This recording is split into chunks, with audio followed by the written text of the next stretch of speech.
Langsung sebentar lagi sesi keempat untuk jemaah yang belum menerima makalah. Kita akan membahas makalah baru, yaitu judulnya Fakta Syahadat. Untuk jemaah yang belum menerima makalah, silakan hubungi panitia. Kemudian untuk jemaah yang memarkirkan motornya di depan masjid atau di jalanan di lorong di depan masjid, mohon sebelumnya dipindahkan ke pekarangan rumah Pak Ustadz yang ada di depan, pagarnya telah dibuka sehingga tidak mengganggu lalu lintas masyarakat. Insyaallah daurah kita tinggal 3 sesi, yaitu sesi malam ini sesi keempat, sesi kelimanya besok pada sholat subuh, dan sesi keenamnya besok pagi jam 9. Marilah kita sama-sama meluruskan niat kita kembali untuk mengharapkan ridha Allah Subhanahu wa taala. Kemudian kami harapkan jemaah untuk dapat fokus tenang dalam acara daurah ini.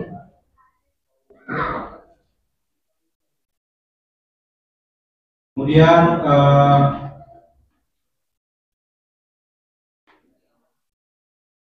ya, untuk daurah malam ini insya Allah kita akan selesaikan sampai pukul 20.30. Setelah itu sesi tanya jawab sampai pukul 21. Demikian, dengan memohon pertolongan Allah, mari kita sama-sama mengikuti daurah ini. Semoga dapat menambah ilmu kita. Barakallahu fikum. Assalamualaikum warahmatullahi wabarakatuh.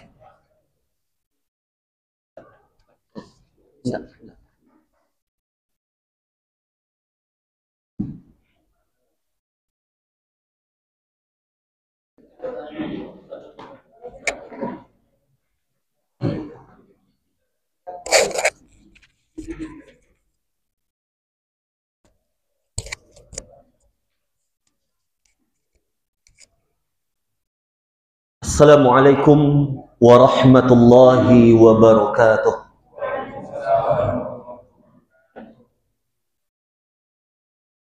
Innal hamdalillah nahmaduhu wa nasta'inuhu wa nastaghfiruh wa na'udzu billahi min shururi anfusina wa min sayyiati a'malina. Man yahdihillahu fala mudilla lahu wa man yudlil fala hadiya lahu. Ashhadu an la ilaha illallah wahdahu la syarika lahu wa ashhadu anna Muhammadan abduhu wa rasuluh. Ya ayyuhalladzina amanu taqullaha haqqa tuqatih wa la tamutunna illa wa antum muslimun. Ya ayyuhan nasu taqu rabbakumul ladzi khalaqakum min nafsin wahidah وخلق منها زوجها وبث منهما رجالا كثيرا ونساء واتقوا الله الذي تساءلون به والأرحام إن الله كان عليكم رقيبا. يا أيها الذين آمنوا اتقوا الله وقولوا قولا سديدا يصلح لكم أعمالكم ويغفر لكم ذنوبكم ومن يطع الله ورسوله فقد فاز فوزا عظيما. أما بعد فإن أصدق الحديث كتاب الله وأحسن الهدى هدى محمد صلى الله عليه وسلم وشر الأمور محدثاتها فإن كل محدثة بدعة وكل بدعة ضلالة وكل dolalatin finnar. Ma'asyiral muslimin, para ikhwah, bapak ibu yang semoga senantiasa dirahmati dan dimuliakan oleh Allah tabaraka wa ta'ala. Barakallahu fikum wa yahdikumullahu jami'a. Segala puji bagi Allah tabaraka wa ta'ala yang telah menganugerahkan untuk kita yakni kenikmatan yang tidak ada tandingannya, kenikmatan Islam, kenikmatan iman, kenikmatan mengenal akidah yang sahihah, mengenal manhaj yang salimah, mengenal petunjuk Nabi sallallahu alaihi wasallam yang tidak ada cara bagi siapapun setelah diutusnya beliau sallallahu alaihi wasallam untuk sampai kepada surganya kecuali melalui yakni ajaran yang telah beliau dakwahkan kepada manusia. Kemudian salawat dan salam semoga senantiasa tercurahkan untuk Nabi kita yang mulia Muhammad sallallahu alaihi wasallam. Allahumma salli wa sallim ala nabiyina Muhammad wa ala alihi wa ashabihi wa ala man sara ala nahjihi wa tamassaka bi sunnatihi ila yaumiddin. Masyarul muslimin, para ikhwah, bapak ibu yang semoga senantiasa dirahmati dan dimuliakan oleh Allah tabaraka wa ta'ala. Alhamdulillah kita telah menyelesaikan ini pembahasan yang terkait dengan apa yang harus kita ketahui dalam kandungan syahadat la ilaha illallah. Kita telah mempelajari tentang keutamaannya, tentang maknanya, tentang rukunnya, tentang persyaratannya, dan tentang pembatalnya. Maka kita lanjutkan pembahasan kita dengan syahadat yang kedua, itu asyhadu anna Muhammadar Rasulullah, di mana kita mulai pembahasan tentang syahadat ini, yaitu mengenal makna dari ucapan asyhadu anna Muhammadar Rasulullah.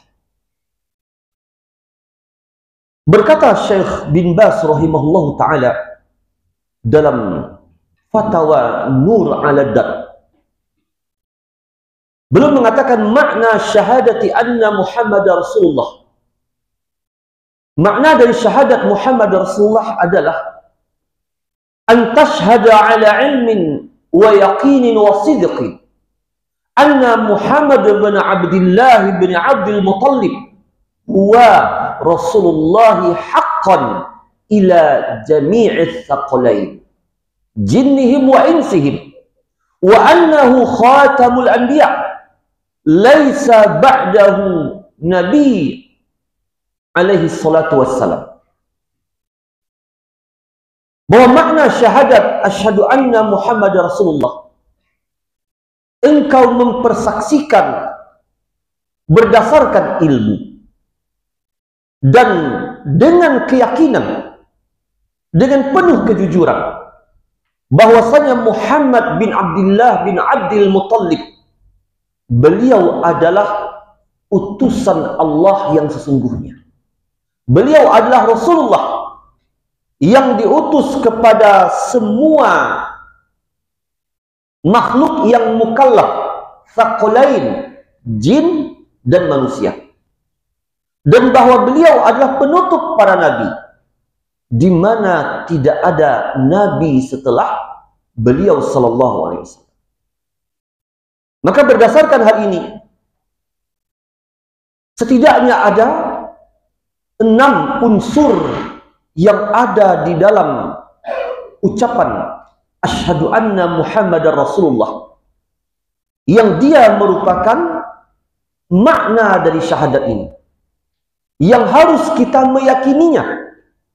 Satu saja hilang darinya, maka tidak sah ucapan syahadat tersebut. Satu saja tidak kita yakini, maka tidak sah ucapan syahadat itu. Yang pertama yang terkandung di dalamnya, meyakini, mengimani bahwa Muhammad yang disebutkan dalam syahadat asyhadu anna Muhammadar Rasulullah, beliau adalah Muhammad bin Abdullah bin Abdul Muttalib dari suku Quraisy, dari Bani Hashim, bukan Muhammad yang lain. Dan beliaulah yang dimaksud di antaranya yang disebutkan oleh Nabi Isa alaihissalam dalam firman Allah Ta'ala surat Saf, mubasyiran bi rasulin min ba'di ismuhu Ahmad. Kata Nabi Isa alaihissalam dalam ayat ini bahwa beliau adalah Rasul yang memberikan kabar gembira dengan kedatangan seorang Rasul setelahku, namanya adalah Ahmad. Dan Ahmad yang dimaksud dalam ayat ini beliaulah Muhammad bin Abdullah bin Abdul Muttalib yang lahir di Makkah sana, yang berkubur di Madinah sana, bukan Muhammad yang lain. Maka ketika seseorang membawakan nama Muhammad di sini kepada maksud yang lain, maka tidak sah ucapan syahadatnya. Bukanlah Muhammad yang dimaksud di sini Mirza Ghulam Ahmad, nabi palsunya kelompok Ahmadiyah. Dan bukan pula Muhammad yang dimaksud di sini apa yang diistilahkan oleh kelompok kebatinan. Ada namanya Muhammad Zohir, ada namanya Muhammad Batin. Mereka bagi pula Muhammad itu. Muhammad Zohir itu yang berkubur di Madinah sana. Ada lagi yang mereka namakan Muhammad Batin. Maka kalau seseorang ketika mengatakan asyhadu anna Muhammadar Rasulullah, lalu dalam keyakinannya bahwa Muhammad yang dimaksud di sini apa yang mereka namakan dengan Muhammad Batin, maka tidak sah syahadatnya. Karena Muhammad yang dimaksud dalam ucapan asyhadu anna Muhammadar Rasulullah seperti yang kita tegaskan tadi, Muhammad bin Abdullah bin Abdul Muttalib dari suku Quraisy, dari Bani Hashim sallallahu alaihi wasallam, bukan Muhammad yang lain. Ini yang pertama. Kemudian yang kedua, makna yang terkandung di dalamnya ketika seseorang mengatakan asyhadu anna Muhammadar Rasulullah, atau dalam lafaz syahadat yang lain, asyhadu anna Muhammadan abduhu wa rasuluh, aku bersaksi bahwasanya Muhammad adalah hambanya dan rasulnya. Yakni yang kedua, mengimani, meyakini bahwa beliau sallallahu alaihi wasallam adalah Rasul Allah dan hambanya. Bahwa beliau adalah Rasulullah dan hambanya. Abduhu wa rasuluh.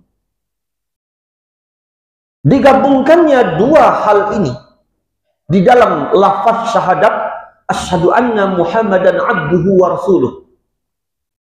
Aku bersaksi bahwasanya Muhammad itulah hambanya dan rasulnya. Maka di dalamnya terdapat sebuah isyarat yang agung kepada sebuah keyakinan yang berpegang Ahlussunnah dengannya. Yang berada Ahlussunnah di atasnya, tidak mereka ghulu, berlebih-lebihan, dan tidak pula mereka meremehkan. Sehingga dikatakan Muhammad abduhu wa rasuluh, hambanya dan rasulnya. Ketika kita meyakini bahwa Nabi SAW adalah hamba Allah, maka selamatlah kita dari gulu yang ekstrim sebagaimana gulunya orang-orang Nasrani kepada Isa alaihissalam. Di mana orang-orang Nasrani kepada Isa alaihissalam gulu sampai pada tingkat mengeluarkan Nabi Isa alaihissalam dari derajat seorang hamba kepada derajat uluhiyah, ketuhanan, kepada derajat uluhiyah. Dan ketika seseorang menjadikan ada satu sosok makhluk yang memiliki derajat uluhiyah, maka batal keimanannya, karena berarti dia telah menjadikan tandingan bagi Allah. Bagaimana mungkin kita mengatakan Nabi SAW menjelma pada dirinya sebagian dari sifat uluhiyah, ketuhanan? Tidak, Ahlus Sunnah mengatakan seperti itu. Sebagaimana yang dikatakan Nasrani kepada Nabi Isa alaihissalam. Maka siapa yang meyakini bahwa ada pada diri Nabi Sallallahu Alaihi Wasallam sifat uluhiyah atau sebagian dari sifat uluhiyah yang dia hanyalah kekhususan bagi Allah, maka dia telah kafir dan batal syahadatnya. Sekali lagi terkena dalam konteks ini kelompok Sufiyah Batiniyah,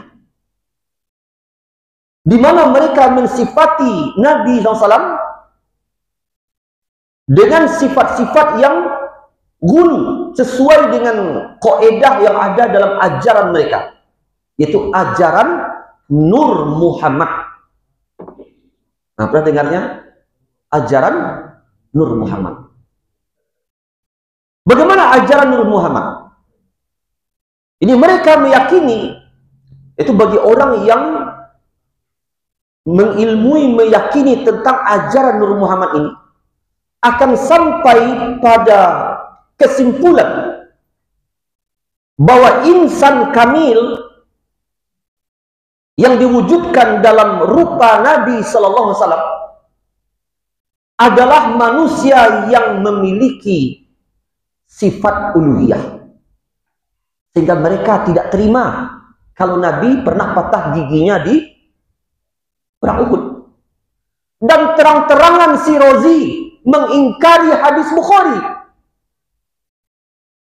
yang tidak pernah ada seorang ulama pun sampai detik ini mengingkari hadis itu, bahwa Nabi SAW patah dan berdarah terluka dalam peperangan Uhud. Apa kata Rozi? Tidak bisa saya percaya. Tidak mungkin itu. Walaupun termaktub di dalam Sahih Bukhari. Karena dia memiliki keyakinan adanya pada diri Nabi SAW sifat uluhiyah. Kalau orang yang ada pada sifat uluhiyah, masa dia bisa terluka?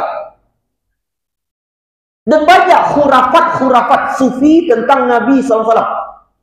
Dikatakannya, Nabi tidak punya bayang-bayang. Kalau dia buang air, tidak pernah sampai buang airnya ke bumi. Pernah beliau berjalan lewat seekor kumbang, tembus timbal balik ke badannya. Kayak tidak ada fisik. Nah, itu membuktikan itulah Nur Muhammad itu. Nah, itu kaji Nur Muhammad. Beliau keluarkan Nabi SAW dari derajat sebagai seorang abduhu, Abdullah, hamba Allah. Dengan keyakinan-keyakinan batil mereka. Dan tidak ada yang namanya ajaran Nur Muhammad. Hadis yang mereka pergunakan hadis maudhu' yang seluruh ulama hadis mengetahui kemaudhu'annya, bahwa itu adalah hadis palsu. Di mana hadis itu versi mereka, Nabi SAW berkata kepada sahabat Jabir, "Ya Jabir, inna awwala ma khalaqallah nurun nabiyika." Wahai Jabir, pertama yang Allah ciptakan adalah nur Nabi engkau. Jadi orang-orang sufi tidak akan menemukan dalil yang sahih atas pembenaran ajaran mereka. Kalau tidak ketemu sahih mana lagi? Bikinlah hadis palsu. Bahkan sampai mereka, kelompok-kelompok sufi itu, termasuk dari kalangan habaib itu, bahwa mereka tidak butuh lagi meneliti hadis atau mengetahui takrib hadis dari para ulama hadis, karena kami bisa mengetahui hadis langsung dari Nabi Sallallahu Alaihi Wasallam melalui mimpi. Bahkan mereka katanya bisa bertanya langsung kepada Nabi SAW tentang hadis. Kalau ini diyakini, maka rusaklah syariat. Sehingga muncullah orang-orang yang mengada-adakan perkataan atas nama Nabi SAW dengan alasan ini bukan melalui jalur periwayatan, tapi melalui jalur mimpi. Nah, siapakah ulama sunnah yang memiliki cara untuk mengetahui hadis dan selain dari dengan jalur riwayatan.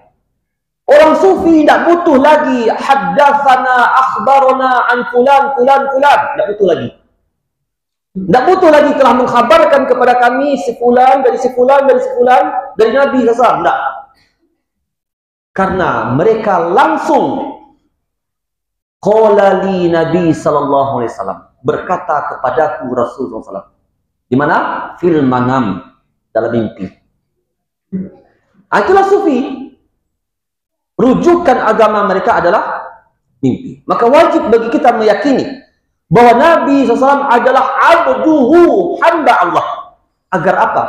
Agar kita tidak terjatuh ke dalam gulung kesyirikan sebagaimana terjatuhnya Nasrani, berlebih-lebihan di dalam ini meletakkan derajat Nabi SAW sampai bertingkat dianggap sebagai sesembahan mereka. Allah Subhanahu wa taala berfirman, "Qul ya ayyuhan nasu inni rasulullah ilaikum jami'an." Wahai manusia, aku adalah utusan Allah kepada kalian seluruhnya. Ini dalil dari Al-Quran bahwa beliau adalah Rasulullah. Dan juga surat Al-Furqan 56, "Wa ma arsalnaka illa mubasysyiran wa nadhira." Dan kami tidak mengutus engkau, hai Muhammad, kecuali sebagai pemberi kabar gembira dan pemberi peringatan. Dalil yang menunjukkan beliau adalah Rasulullah. Dan ketika kita katakan beliau adalah Rasulullah, maka selamat pula kita dari sikap meremehkan. Sebagaimana kelompok Yahudi meremehkan para nabi-nabi Allah. Bahkan saking mereka meremehkan para nabi-nabi Allah, maka dikenallah kelompok Yahudi, orang-orang Yahudi adalah umat yang paling banyak membunuh para nabi. Yang umat yang dikenal sebagai pembunuh para nabi siapa? Yahudi. Saking mereka meremehkan para nabi-nabi Allah. Karena itu kita harus mengenal beliau adalah Rasulullah, bukan manusia biasa sebagaimana kita. Tetapi beliau utusan Allah yang harus kita muliakan, yang harus kita hormati, kita berikan kepadanya kedudukan yang agung, tetapi tidak melebihi kedudukan sebagai seorang Abdullah. Makanya digabungkan antara abduhu wa rasuluh. Ketika kita katakan asyhadu anna Muhammadan abduhu, selamatlah kita dari kesesatan seperti orang-orang Nasrani. Dan ketika kita katakan wa rasuluh, selamatlah kita dari yakni sikap meremehkannya orang-orang Yahudi. Nasrani jatuh ke dalam sikap berlebih-lebihan, Yahudi jatuh dalam sikap meremehkan. Karena sesungguhnya penyimpangan dalam agama secara garis besarnya hanya ada dua bentuk ini. Ghulu, berlebih-lebihan, dan meremehkan. Berlebih-lebihan dalam ibadah, lahirlah bid'ah. Berlebih-lebihan dalam akidah, lahirlah syirik. Sedangkan meremehkan, lahirlah pelanggaran terhadap syariat. Dan lahirlah sikap meninggalkan apa yang Allah wajibkan. Maka penyimpangan dalam agama kembali kepada dua, yang diistilahkan dengan ifrat wa tafrid. Berlebih-lebihan dan meremehkan. Dan itulah yang Allah isyaratkan di dalam Al-Quran. Ghairil maghdubi alaihim. Inilah dia orang-orang yang meremehkan. Dan ad-dhalin, itulah orang yang berlebih-lebihan. Sedangkan kebenaran itu berada di mana? Di antara sikap berlebih-lebihan dan meremehkan. Disitulah kebenaran. Itulah dia siratal ladzina an'amta 'alaihim. Terisyarat dalam syahadat asyhadu anna Muhammadan abduhu wa rasuluh. Disebutkan di dalam Sahih Al-Bukhari bahwa Nabi Sallallahu Alaihi Wasallam pernah melakukan sholat malam sampai kaki beliau bengkak, karena rutinnya beliau dan lamanya beliau di dalam sholat. Dikatakan kepada beliau Sallallahu Alaihi Wasallam, "Ghafarallahu laka ma taqaddama min dambik wa ma ta'akhkhar." Ya Rasulullah, bukankah telah diampuni oleh Allah, yakni kesalahan engkau yang telah berlalu dan yang akan datang? Apa jawaban Nabi Sallallahu Alaihi Wasallam? "Afala akunu abdan syakura." Tidakkah aku layak seharusnya menjadi hamba yang bersyukur? Menunjukkan Nabi hanyalah seorang hamba Allah. Dan dalam surat Al-A'raf 188, ini ayat yang ini membantah keyakinan-keyakinan kelompok kebatinan terhadap Nabi SAW yang dulu. Allah Ta'ala berfirman, "Qul," katakanlah hai Muhammad, "La amliku li nafsi naf'an wala darran." Aku tidak bisa menguasai manfaat untuk diriku sendiri, dan tidak pula menguasai mudarat. Jadi aku tidak mampu meraih manfaat kalaulah bukan Allah yang memberikan manfaat. Dan aku tidak bisa menolak mudarat kalaulah bukan Allah yang menolaknya. Illa masya Allah. Walau kuntu a'lamul ghaib, seandainya aku mengetahui perkara yang ghaib. Ini mafhumnya Nabi tidak tahu yang ghaib. Kalau Nabi saja tidak tahu yang ghaib, kok ada selain Nabi mengaku tahu yang ghaib? Nabi saja tidak tahu yang ghaib. Karena seandainya aku mengetahui yang ghaib, lastakthartu minal khair wa ma massani as-su. Tentu aku akan memperbanyak kebaikan, dan tentu aku tidak akan ditimpa oleh keburukan. Karena orang yang tahu yang ghaib seharusnya kan gitu. Dia mau keluar, udah tahu dia masa depan. Oh, kalau saya keluar tertabrak sebentar lagi. Jadilah keluar. Maka tidak jadilah dia ditabrak, karena dia tahu yang ghaib itu seharusnya. Makanya dakwah para dukun yang mengetahui yang ghaib adalah kebohongan, adalah kedustaan. Sehingga ada orang yang dalam rangka membuktikan kedustaan dukun ini, maka diwawancarai dukun ini, "Betulkah Anda kabarnya tahu tentang yang ghaib?" "Ya," kata dukun. Langsung ditamparnya dukun itu, tersungkur. Nah, ini dia buktinya. Dia bohong, tidak tahu dia yang gaib. Bukti dia tidak tahu yang gaib. Ada videonya beredar di media di Arab sana. Dia wawancarai dukun itu. "Kabarnya Anda mengetahui yang gaib ya?" "Ya," kata dukun. Langsung tampak tersungkur dukun itu. Nah, itu menunjukkan dia bohong, tidak tahu yang gaib.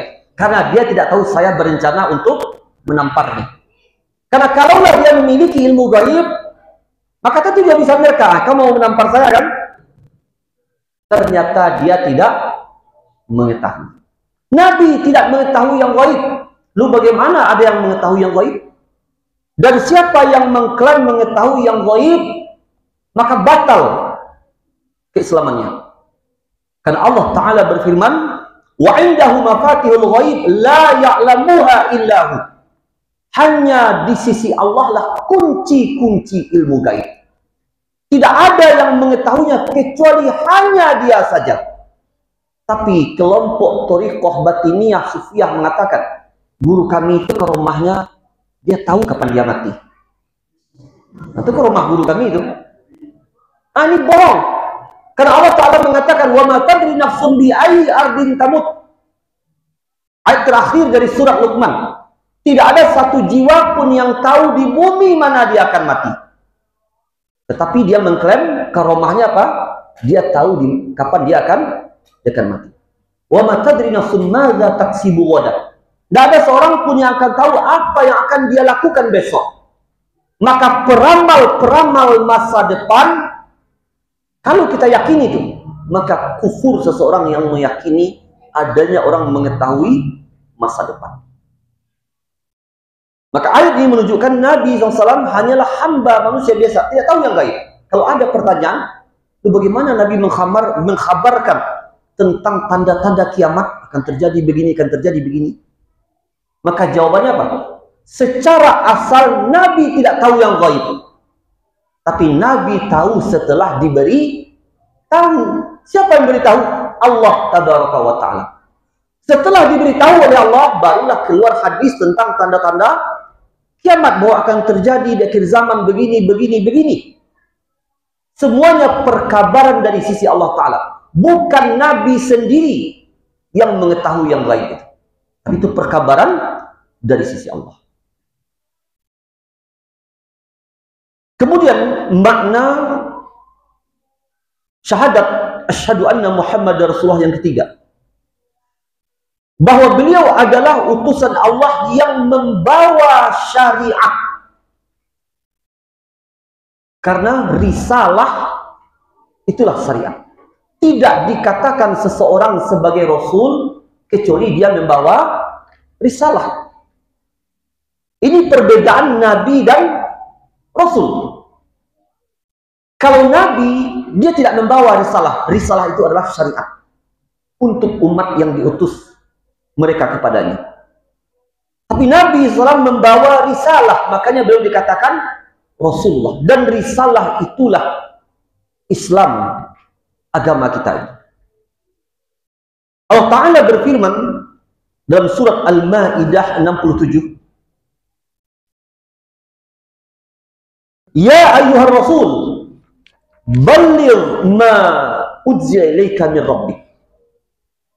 Wahai Rasul, sampaikanlah apa yang telah diturunkan kepada engkau dari Rabb engkau. Apa yang diturunkan? Risalah syariat. Wa illam taf'al, jika engkau tidak melakukan hal ini, tidak menyampaikan, fama ballauta risalatahu, berarti engkau tidak menyampaikan amanah itu sebagai pembawa risalah. Ayat ini menunjukkan bahwa Nabi SAW tidak menyembunyikan satupun dari risalah yang Allah tugaskan beliau untuk menyampaikannya. Tidak, Nabi menyembunyikan sedikit pun. Semuanya telah beliau sampaikan. Sempurna. Tidak ada yang tertinggal. Tidak ada yang namanya pastilah segenggam diberikan, tapi satu binjek ditinggalkan. Kan gitu biasanya kalau ilmu-ilmu yang dianggap berharga oleh manusia. Misalnya guru silat, maka diajarkan muridnya silat. Tapi ada satu jurus tidak akan diajarkan. Takut dia kalah oleh muridnya. Seluruh resep diajarkan, tapi ada satu resep kuncinya tidak diajarkan. Itu dalam konteks ilmu-ilmu dunia. Adapun ilmu akhirat, maka tidak ada satupun melainkan telah disampaikan oleh Nabi SAW, tidak ada yang tersisa. Sebagaimana hadis yang dikeluarkan oleh Imam At-Tabrani dalam kitabnya Al-Mu'jam Al-Kabir. Apa kata Nabi SAW? Ma baqiya syai'un yuqarribu minal jannah wa yuba'idu minan nar illa wa qad buyyina lakum. Tidak tersisa sedikit pun sesuatu yang bisa mendekatkan ke surga, menjauhkan dari neraka, melainkan sungguh telah dijelaskan kepada kalian. Tidak ada lagi yang tertinggal, tidak ada yang tersisa. Semuanya telah sempurna disampaikan. Dan yang beliau sampaikan itulah yang dinamakan dengan risalah. Dan kalau Allah Ta'ala mengutus beliau membawa risalah Islam ini, berarti tujuannya adalah agar manusia menjadikan risalah itu, syariat yang beliau bawa, sebagai din yang mereka pegang dalam kehidupan mereka. Karena apa gunanya beliau membawa risalah kalau yang dipegang petunjuk yang lain? Maka kena dalam hal ini orang yang masih saja dia berpegang dengan petunjuk-petunjuk yang lain. Padahal Nabi telah membawakan langsung risalah dari sisi Allah Tabaraka wa Ta'ala. Dari atas langit yang ketujuh. Dari arasnya yang agung. Ilmu ini dibawa oleh Nabi Sallallahu Alaihi Wasallam. Diturunkan kepada beliau. Bukan ilmu dari puncak Gunung Merapi. Bukan ilmu dari puncak Gunung Kawi kalau di Jawa. Itu tidak ada apa-apanya tuh. Tidak ada apa-apanya. Sedangkan Islam ini ilmu yang berasal dari atas langit yang ketujuh. Dari atas arasy Allah yang agung. Yang tidak ada yang mengungguli ini. Risalah yang dibawa oleh Nabi Sallallahu Alaihi Wasallam. Kalau beliau telah membawa risalah ini kepada manusia, maka masih layakkah manusia menengok-nengok yang lain? Tidak.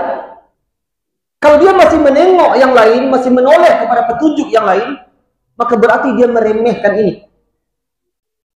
Misalnya datang kepada seseorang,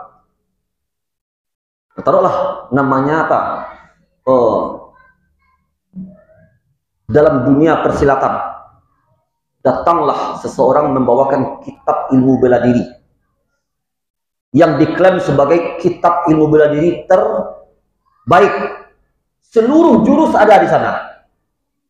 Lalu apa gunanya lagi menengok kepada yang lain?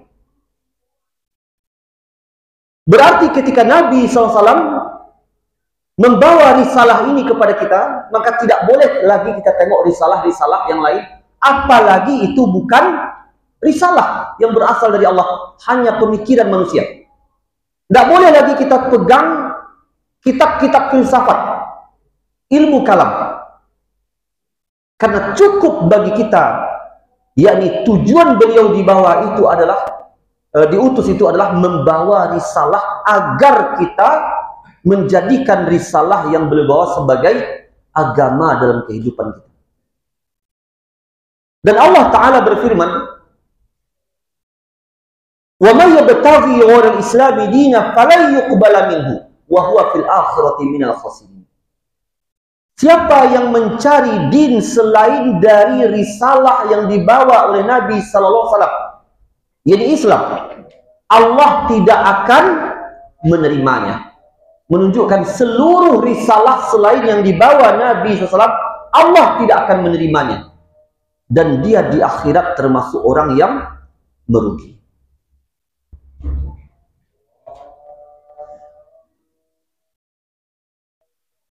Ini dulu. Baik, kita cukupkan untuk sesi yang pertama ini. Insyaallah kita lanjutkan ba'da salat Isya. Wassallallahu ala nabiyyina Muhammad wa ala alihi wa sahbihi wasallam. Subhanakallahumma wa bihamdika asyhadu an la ilaha illa anta astaghfiruka wa atubu ilaik. Assalamualaikum warahmatullahi wabarakatuh.